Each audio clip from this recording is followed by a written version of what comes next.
कागल शहरात राजर्षी शाहू महाराज यांचा भव्य पुतळा उभारण्याचा निर्णय घेण्यात आलाय।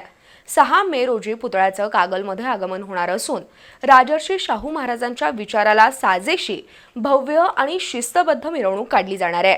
हा सोहळा ऐतिहासिक आणि प्रेरणादायी ठरेल असा विश्वास कार्यकर्त्यांसह नगरपालिका पदाधिकाऱ्यांनी व्यक्त केला। शाहूनगर वाचनालयाच्या सभागृहात आज ही बैठक पार पडली। राजर्षी शाहू महाराज यांच्या पूर्णाकृती पुतळ्याचं कागल शहरात आगमन होणार आहे।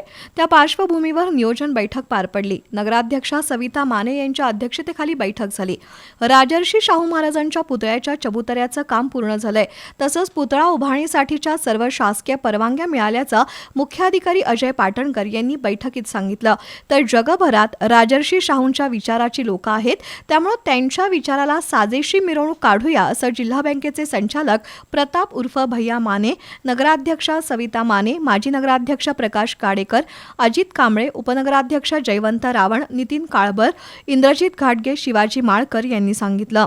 6 मे रोजी सायंकाळी बस स्थानकासमोरील छत्रपती शिवाजी महाराज यांच्या पुतळ्यापासून राजर्षी शाहू महाराज यांच्या पुतळ्याची मिरवणूक काढण्यात येईल। नामदार हसन मुश्रीफ यांच्या प्रयत्नातून आणि नगरपालिकेच्या माध्यमातून हा पुतळा उभारण्यात येतोय। त्यासाठी मुख्यमंत्री देवेंद्र फडणवीस यांना निमंत्रित केलं जाणार आहे। यावेळी दीपक मगर, रमेश माळी, अमित पिष्टे, यशवंत उर्फ बॉबी माने, राजेंद्र जाधव यांनी मनोगत व्यक्त केली। चंद्रकांत गवळी, बाळासो माळी, रणजित पाटील, अरुण गुरव, संजय चितारी यांच्यासह नगरपालिकेचे पदाधिकारी आणि नागरिक उपस्थित होते।